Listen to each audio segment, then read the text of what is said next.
ಪ್ರಶ್ನೆ ಕೇಳಿರೋದು. ಅದಕ್ಕೆ ಮಾನ್ಯ ಸಚಿವರೇನು ಹೇಳಿದ್ರು, ನಾವು ಅಪ್ ಟು ಆಗಸ್ಟ್ವರೆಗೂ ನಾವು ಕ್ಲಿಯರ್ ಮಾಡಿದ್ದೀರಿ ಅಂತ ಉತ್ತರ ಕೊಟ್ಟರು.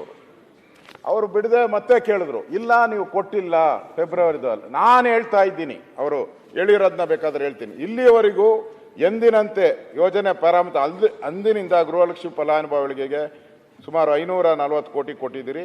ಮತ್ತೆ ಇಲ್ಲಿವರೆಗೂ ಕೂಡ ಅವರು ಒಂದೇ ನಿಮಿಷ ಹೇಳ್ಬಿಡ್ತೀನಿ, ಅವರು ಹೇಳಿರೋದು ಶ್ರೀಮತಿ ಲಕ್ಷ್ಮೀ ಹೆಬ್ಬಾಳ್ಕರ್, ಮಾನ್ಯ ಅಧ್ಯಕ್ಷರೇ, ಈ ಸಾಲಿನಲ್ಲಿ ಆಗಸ್ಟ್ ಮಾಹೆಯವರೆಗೂ ಕ್ಲಿಯರ್ ಮಾಡಿದ್ದೇವೆ. ಮುಖ್ಯಮಂತ್ರಿಗಳೇ, ಆಗಸ್ಟ್ ಮಾಹೆಯವರೆಗೂ ಕ್ಲಿಯರ್ ಮಾಡಿದಿರಿ ಎಂದು ಹೇಳುತ್ತಿದ್ದೇನೆ. ತಾವು ಫೆಬ್ರವರಿ ಮತ್ತು ಮಾರ್ಚ್ ಎಂದು ಹೇಳುತ್ತಿದ್ದೀರಿ. ಮಾನ್ಯ ಸದಸ್ಯರೇ, ನಾನು ಹೇಳುವುದನ್ನು ಸ್ವಲ್ಪ ಅರ್ಥ ಮಾಡ್ಕೊಳ್ಳಿ. ಅಂದರೆ ನಿಮಗೆ ಜ್ಞಾನ ಸ್ವಲ್ಪ ಕಡಿಮೆ, ನೀವು ಸ್ವಲ್ಪ ಅರ್ಥ ಮಾಡ್ಕೊಳ್ಳಿ. ನಾನು ಕೊಟ್ಟಿದ್ದೀನಿ, ಅಲ್ಲ ಇನ್ನೂ ಕಡಿಮೆ ಅಂತ. ಹೌದೌದು, ಅರ್ಥ ಮಾಡ್ಕೊಳ್ಳಿ ಅಂತ ಹೇಳಿದ್ರೆ ದಡ್ರಿಗೆ ಹೇಳ್ದಂಗೆ ಹೇಳೋದು. ಅವರು ಬುದ್ಧಿವಂತರು, ದಡ್ರು ಅಂಡರ್ಸ್ಟ್ಯಾಂಡ್ ಅಂತ ಹೇಳ್ತೀವಿ ಇಂಗ್ಲಿಷ್ನಲ್ಲಿ. Please understand, please understand. ನಾ ಹೇಳೋದನ್ನ ಏನು ಅರ್ಥ ಮಾಡ್ಕೊಳ್ಳಿ ಅಂತ. ನಿಮಗೆ ಜ್ಞಾನ ಕಡಿಮೆ ಅಂತಲ್ಲ ಅದ್ರ ಅರ್ಥ. ಅಲ್ಲಿ ನೋಡು ಚೆಕ್ ಅಂತ ಸೇರಿಸ್ತೀರಿ, ಪ್ಲೀಸ್ ಅಂತ. ಆ ಪ್ಲೀಸ್ ಇದೆ ಕನ್ನಡದಲ್ಲಿ, ಆಯ್ತಾ? ಅರ್ಥ ಮಾಡ್ಕೊಳ್ಳಿ ಅಂತ ನೋಡಿ, ಅರ್ಥ ಮಾಡ್ಕೊಳ್ಳಿ ನೀವು ಕನ್ನಡದಲ್ಲಿ, ದಯವಿಟ್ಟು ಅರ್ಥ ಮಾಡ್ಕೊಳ್ಳಿ ಅಂತಂದ್ರೆ ನಾನು ಏನು ಹೇಳ್ತಾ ಇದೀನಿ ಅಂತ ಅನ್ನೋದನ್ನ ಅರ್ಥ ಮಾಡ್ಕೊಳ್ಳಿ ಅಂತ ಅದ್ರ ಅರ್ಥ. ಹಾಗಂತ ಹೇಳಿ ನಿಮಗೆ ಜ್ಞಾನನೇ ಇಲ್ಲ ಅಂತ ಅಲ್ಲ, ನೀವು ಅಜ್ಞಾನಿಗಳು ಅಂತ ಅಲ್ಲ, ಜ್ಞಾನ ಇಲ್ಲ ಅಂತ ಅಲ್ಲ. Please understand what I am saying ಅನ್ನೋದನ್ನ ಅರ್ಥ. ಇಲ್ಲ, ನೀವು 2.5 ವರ್ಷದಲ್ಲಿ ಗುಳಿಗೆಗಳು ಕೊಡ್ತಾರಲ್ಲ, ಕಹಿ ಗುಳಿಗೆಗಳಿಗೆ, ಅದಕ್ಕೆಲ್ಲ ಸಿಹಿ ಹಾಕಿ ಕೊಟ್ಬಿಟ್ಟು ನೋಡಿ ಇವಾಗ ಪ್ಲೀಸ್ ಅಂತ ಸೇರಿಸ್ಬಿಟ್ರಿ, ಮುಗ್ದೋಯ್ತು ಅಲ್ಲಿಗೆ. ಬಿಡಿ, ಸಬ್ಜೆಕ್ಟ್ ಬರೋಣ. ಇಲ್ಲಿ ತಾವು ಕೂತಿದ್ರಿ, ಅರ್ಥ ಮಾಡ್ಕೊಳ್ಳಿ, ಆಗಸ್ಟ್ ಕ್ಲಿಯರ್ ಮಾಡಿದ್ದೇವೆ ಎಂದು ಹೇಳ ಬಯಸುತ್ತೇನೆ ಅಂತೇಳಿ. ತಾವು ಮತ್ತೆ ಎಂಟ್ರಿ ಆಗಿದ್ದೀರಾ, ಮತ್ತೆ ಕ್ಲಾರಿಫಿಕೇಶನ್ ಕೇಳಿದ್ದೀರಾ. ಅವಾಗ ನೀವು ಹೇಳಿದ್ದೀರಾ ಕೊಟ್ಟಿರೋ ಸರಿನಾ ಅಂತ. ಅದಕ್ಕೆ ಅವರು ಉತ್ತರ ಹೇಳಿದ್ದಾರೆ, ಇಲ್ಲ ನಾನು ಏನು ಹೇಳಿದ್ದೀನಿ ಅಂತ ಸರಿ ಇದೆ ಅಂತ ಮಾತನ್ನು ಹೇಳಿದ್ದಾರೆ. ಈಗ 9ನೇ ತಾರೀಕು ಹೇಳಿದ್ದು, 10ನೇ ತಾರೀಕು ನಾವು ಮಾಹಿತಿಯನ್ನು ಕೇಳಿದ್ರಿ. ದಿನಾಂಕ 10/12 ಇದು ಗೃಹಲಕ್ಷ್ಮಿ ಯೋಜನೆಯ ಬಾಕಿ ಕಂತು ಕುರಿತು ಅಂತ ನಾವು ಯಾರು ಕೇಳಿದ್ರಿ? ಉಪನಿರ್ದೇಶಕರು ಮಹಿಳಾ ಮತ್ತು ಮಕ್ಕಳ ಕಲ್ಯಾಣ ಅಭಿವೃದ್ಧಿ ಅವ್ರು ಹೇಳಿದ್ದಾರೆ. ಅವರು ಲೆಟರ್ ಕೊಟ್ಟಿದ್ದಾರೆ, ಅಫಿಷಿಯಲ್ ಲೆಟರ್ ಇದು. This is official letter. ಮೇಲ್ಕಂಡ ವಿಷಯ ಹಾಗೂ ಉಲ್ಲೇಖಕ್ಕೆ ಸಂಬಂಧಿಸಿದಂತೆ ಧಾರವಾಡ ಜಿಲ್ಲೆ ಗೃಹಲಕ್ಷ್ಮಿ ಯೋಜನೆಯ ನೋಂದಾವಣಿಯಾದ ಫಲಾನುಭವಿಗಳಿಗೆ ಫೆಬ್ರವರಿ 25 ಹಾಗೂ ಮಾರ್ಚ್ 2025 ತಿಂಗಳ ಸಹಾಯಧನ ಸರ್ಕಾರದಿಂದ ಬಿಡುಗಡೆಯಾಗಿರುವುದಿಲ್ಲ ಎಂಬ ಮಾಹಿತಿಯನ್ನು ಮಾನ್ಯರಿಗೆ ಈ ಮೂಲಕ ಗೌರವಗಳೊಂದಿಗೆ ಸಲ್ಲಿಸುತ್ತಿದ್ದೇನೆ. ಮಹಿಳಾ ಮತ್ತು ಮಕ್ಕಳ ಕಲ್ಯಾಣ. ಅದು ಬಿಟ್ಟುಬಿಟ್ಟು ಮತ್ತೆ ನಾನು ಇನ್ನು ಕೇಳಿದೆ, ನೋಡಪ್ಪ ಬಿರಿ ಅದೊಂದೇ ನೋಡಬೇಡ ಅಂತ. ಮತ್ತೆ ಇನ್ನೊಂದು ಇದರಲ್ಲಿ ಅದು 2011-12 ಗದಗ ಜಿಲ್ಲೆಯ ಗೃಹಲಕ್ಷ್ಮಿ ಯೋಜನೆಯ ಫೆಬ್ರವರಿ 25 ಹಾಗೂ ಮಾರ್ಚ್ 25 2 ತಿಂಗಳ ಅನುದಾನ ಬಿಡುಗಡೆಯಾಗುವುದಿಲ್ಲ ಅಂತ ಕೊಟ್ಟಿದ್ದಾರೆ. ಅಂದರೆ ಸದನಕ್ಕೆ ಇಷ್ಟೆಲ್ಲ ಅವಕಾಶಗಳಿದ್ದೂ ಕೂಡ, ಎಲ್ಲ ವೆರಿಫಿಕೇಶನ್ ಆದರೂ ಕೂಡ ಸರ್ ಒಂದೇ ನಿಮಿಷ, ಹಾವೇರಿದು ಐತೆ, ಅದಕ್ಕೆ ಹಾವೇರಿ ಜಿಲ್ಲೆದು ಇದೆ, ಹಾವೇರಿ ಜಿಲ್ಲೆನೂ ಇದೆ, ಧಾರವಾಡ ಹಾವೇರಿ ಹಾವೇರಿದು ಹೇಳಿದ್ದೀನಿ, ಹಾವೇರಿ ಜಿಲ್ಲೆದು, ಹಾವೇರಿ ಗದಗ ಎಲ್ಲ ಹೇಳಿದ್ದೀನಿ. ಇಷ್ಟೆಲ್ಲ ಮಾಹಿತಿ ಇದೆ ಪಾಟೀಲ್ರೆ. ನಾವೇನಾದ್ರು ಕಾನೂನು ತಪ್ಪು ಹೇಳಿದ್ರೆ 100 ಚುಚ್ಚಾಕ್ತೀರಾ ನೀವು. ಈ ಸೂಜಿಯಲ್ಲಿ ಚುಚ್ತಾರಲ್ಲ, ಈ ಜಾಲಿ ಮುಳ್ಳಲ್ಲಿ ಹಂಗೆ ಚುಚ್ಚಾಕ್ಬಿಡ್ತೀರಾ ನಮಗೆ.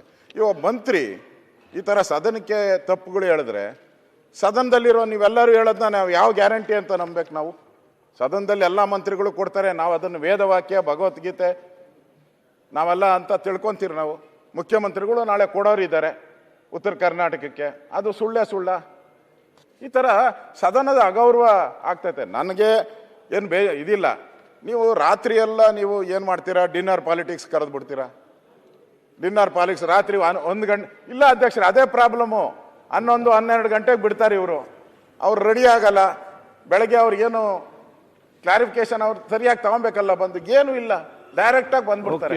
ಈಗ ಏನಾಗ್ತದೆ ಅದರಿಂದ ಸಲಹೆ ಏನೀಗ? ಇಲ್ಲಿ ಯಾರು ಹೇಳೋರು ಕೇಳೋರು ಇಲ್ವಾ? ನೀವಾದ್ರೂ ಅವ್ರಿಗೆ ಹೇಳ್ಬೇಕು. ಯಾಕೆಂತ ಉತ್ತರ ಕೊಡ್ತಾರೆ? ಏನ್ ಕೊಡ್ತೀರಾ ಅವ್ರಿಗೆ? ಪನಿಷ್ಮೆಂಟ್ ಏನು? ನಾವೇನ ಕುಚ್ಚುತ್ತೀವಿ ಮಣ್ಣೆ ಮಾಡಿದ್ರೆ ಏನಪ್ಪಾ ಸರ್ಕಾರದ ಮಂತ್ರಿ ಮೇಲೆ ಮಾಡ್ತೀರಾ ಅಂತೀರಾ? ಇಲ್ಲಿ ನನ್ಗೆ ಹೇಳೋದು, ಇವ್ರು ಯಾಕೋ ನನ್ಗನ್ಸೋದು ಈ ಸರ್ಕಾರದಲ್ಲಿ ಯಾಕೋ ಗೊಂದಲ ಇದ್ದಂಗೆ ಕಾಣ್ತೈತೆ.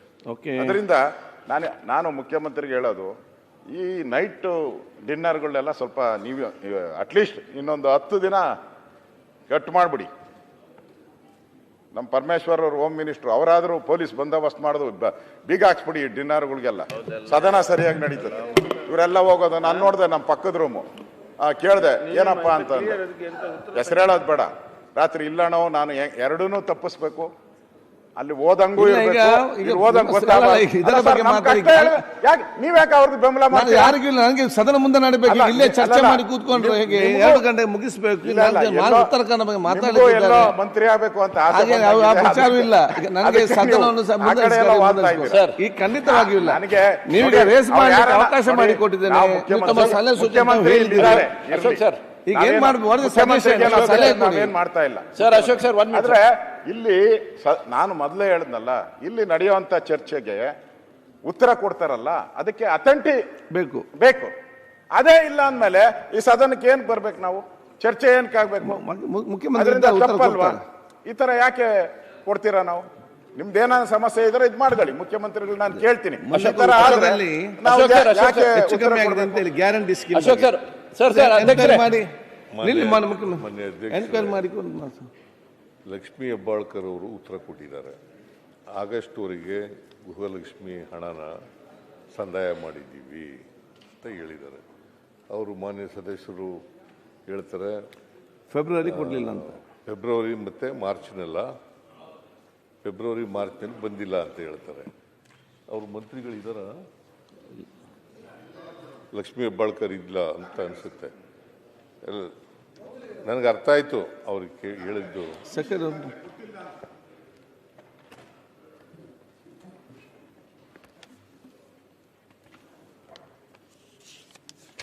ಫೆಬ್ರವರಿ ಮಾರ್ಚ್ನಲ್ಲಿ ಕೊಟ್ಟಿಲ್ಲ ಅಂತ ಹೇಳ್ತಾರೆ. ಕೊಡದೆ ಹೋದ್ರೆ ಕೂಡಲೇ ಕೊಡಿಸೋಣ. ಒಂದು ವೇಳೆ ಕೊಡದೆ ಹೋದ್ರೆ ಕೂಡಲೇ ಕೊಡಿಸೋಣ. ಅವ್ರು ಹೇಳಿರ್ತಕ್ಕಂಥದ್ದು ಮಾರ್ಚ್ ಏಪ್ರಿಲ್ನಲ್ಲಿ ಅವ್ರ ಗಮನಕ್ಕೆ ತಂದಿರ್ತಾರೆ. ನನ್ನ ಪ್ರಕಾರ ಆಗಸ್ಟ್ವರೆಗೆ ರಿಲೀಸ್ ಮಾಡಿದ್ದೀವಿ ನಾವು ದುಡ್ಡನ್ನು. ಆಗಸ್ಟ್ವರೆಗೂ ಕೂಡ ರಿಲೀಸ್ ಮಾಡಿದ್ದೀವಿ. ಯಾವಾಗಲೂ 2 ತಿಂಗಳು ವ್ಯತ್ಯಾಸ ಇರ್ತದೆ. ಆದರೆ ಆಗಸ್ಟ್ನಲ್ಲಿ ರಿಲೀಸ್ ಮಾಡಿದ್ದೀವಿ. ನಾವು ಸೆಪ್ಟೆಂಬರು ಅಕ್ಟೋಬರು ಅದು ಕೂಡ ಕೊಡ್ತಕ್ಕಂಥ ಕೆಲಸವನ್ನು ಮಾಡ್ತೀವಿ. ಸೊ ಇದು ನೀವು ಬಂದಿಲ್ಲ ಅಂತ ಹೇಳಿದ್ರೆ ಕೂಡಲೇ ಕೊಡಿಸ್ತಕ್ಕಂಥ ಕೆಲಸ ಮಾಡೋಣ. ನೀವು ಕೊಡಲ್ಲ ಅನ್ನುವಂತ ವಾದ ಅಲ್ಲ. ಸರ್ಕಾರ ಕೊಡಲೇಬೇಕು. ಒಂದು ನಿಮಿಷ ಸರ್, ಕೊಡಲ್ಲ ಅಂತಲ್ಲ, ಸದನದಕ್ಕೆ ಸುಳ್ಳು ಹೇಳಿದ್ರಿಂದ ಸದನಕ್ಕೆ ಇದು ಹಕ್ಕುಚ್ಯುತಿ ಆಗಿದೆಯಾ ಅಥವಾ ಸದನಕ್ಕೆ ಅಗೌರವ ತೋರಿಸಿದಿರಾ ಅಂತ ಹೇಳಿ. ಯಾಕೆಂದ್ರೆ ನಾವು ಪದೇ ಹೇಳಿದ್ವಿ, ನೀವು ಆಗಸ್ಟ್ ತನಕ ಕೊಟ್ಟಿರೋದು ಹೌದು, ಆದ್ರೆ ಫೆಬ್ರವರಿ ಮತ್ತು ಮಾರ್ಚ್ ಕೊಟ್ಟಿಲ್ಲ ಅನ್ನೋದನ್ನ ಅವರು ಸ್ಪಷ್ಟ ಹೇಳ್ತಾ ಇದ್ದಾರೆ ಅಂತ ಅಂದಾಗ್ಲೂ ಕೂಡ ಅದನ್ನ ಅವ್ರಿಲ್ಲ ನಾವು ಕೊಟ್ಟಿದೀವಿ ಅಂತ ಹೇಳಿದ್ರು. ಇದನ್ನ ಈಗ ಹಕ್ಕುಚ್ಯುತಿ ತಗೋತೀರೋ ಅಥವಾ ಸದನ ದಿಕ್ ತಪ್ಪಿಸಿದಿರೋ ಅಂತ ಹೇಳಿ. ನೀವು ಕೊಡಲ್ಲ ಕೊಡ್ತೀವಿ ಅನ್ನೋ ವಾದ ಅಲ್ವೇ ಇಲ್ಲ. ಈಗ